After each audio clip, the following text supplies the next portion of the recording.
कादिर पटेल साहब नहीं, आप इशू दूसरी तरफ अफरीदी साहब ले जा रहे हैं, भी मैं मौलाना साहब को भी देना है। ये खत्म होगा इशू, कुछ बिजनेस लेंगे फिर करते हैं, इसको कंक्लूड भी करना है। जी पटेल साहब। हौज़बिल्लाहिमिनश्शैतानिर्रजीम, बिस्मिल्लाहिर्रहमानिर्रहीम। लाखों करोड़ों दुरूद ख़ातमुन नबीय्यीन हज़रत मोहम्मद मुस्तफ़ा सल्लल्लाहु अलैहि वसल्लम। सिराज, जिस मौजू पर हम बात कर रहे हैं इंतहाई हसास और पूरी जिम्मेदारी से मैं कह सकता हूं कि हर मुसलमान, चाहे वो बहुत नमाजी परहेजगार हो या कलमा गो हो, सिर्फ उन सबको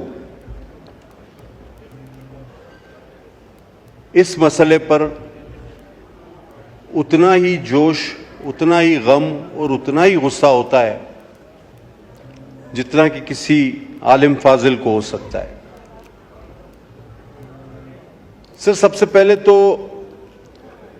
ये बात बता दी जाए कि देखें, अगर किसी को सजा देने का हक नहीं है, और ये बात ठीक है, तो किसी को ऐसे फैसले देने का हक भी नहीं है कि लोग खुद सजाएं देने पे तैयार हो जाएं। ये आप भी जानते हैं, मैं भी जानता हूं, ये ऐवान भी जानता है कि कुछ ऐसी चीजें हैं जिन पर हम अपने जज्बात पर काबू नहीं रख पाते, और ये मसला उसमें सरे फहरिस्त है। अगर जो असल मसला है हम उसकी तरफ देखें और उस पर बात करें, तो मैं मुझसे पहले जो खतीब थे उनसे बिलखुसूस और बिलमूम पूरे हाउस से ये बात कहना चाहूंगा कि दरअसल फितना कहां है? फितना ह्यूमन राइट्स के नाम पर, इंसानी हुकूक के नाम पर मगरिब से फैलाया जाता है। ये मुर्तिद वहां जाते हैं और कहते हैं जी पाकिस्तान पे हम पे बहुत जुल्म हो रहा है। हजारों वीडियोस, सैकड़ों वीडियोस आप सबने देखी।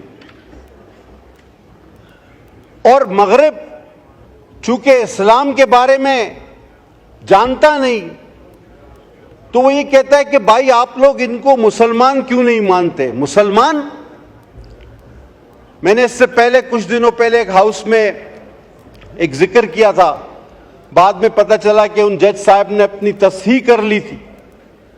वो हाई कोर्ट के जज साहब ने एक फैसले में लिख दिया कि the sect of Muslims, it's a minority.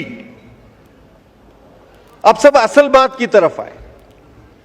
हम आज ये पैगाम इस हाउस से मगरिब के उन दानिश्वरों को, उन इंसानी हुकूक के अलमबरदारों को, उन झूठे किस्से ख्वानों को, उन इंसानियत के झूठे नारे बुलंद करने वालों को लाउड एंड क्लियर ये पार्लियामेंट आज ये मैसेज देना चाहती है कि भाई जुल्म हम नहीं कर रहे, हमला तो हम पर हो रहा है। हमसे पूछा गया कि भाई आप इन्हें मुसलमान क्यों तस्लीम नहीं करते? हमने कहा भाई बात सुनो, यहूदी हजरत मूसा को मानते हैं, तौरात को मानते हैं, वो यहूदी हैं, ठीक है। लेकिन अगर वो साथ साथ हजरत ईसा को भी मानना शुरू कर दें तो क्या वो यहूदी रहेंगे? Answer is no.